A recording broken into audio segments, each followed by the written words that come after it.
Hanggang sa mga oras na ito ay patuloy pa ring pinag-iingat at pinaghahanda ang publiko sa sinasabing panibagong virus. Darating na ang pinangangambahan at kinatatakutan ng lahat. Ito ay di maiiwasan at pumapatay. Wala daw gamot o bakuna sa parating na ito. Ang pinakamasama ay kahit naka-face mask at face shield ay hindi mo siya mapipigil.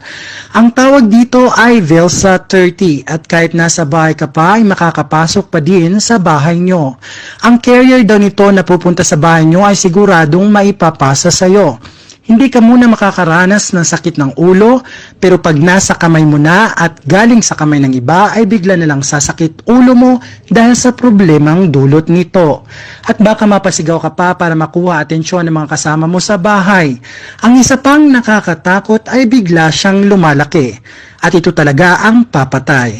Mahirap talaga ang Velsa 30 dahil madami itong klase. Una, Velsa kuryente, Velsa tubig, Velsa telepono at cellphone, Velsa internet, Velsa cable, Velsa ibang kapetyo mobes, at Vel removal expenses.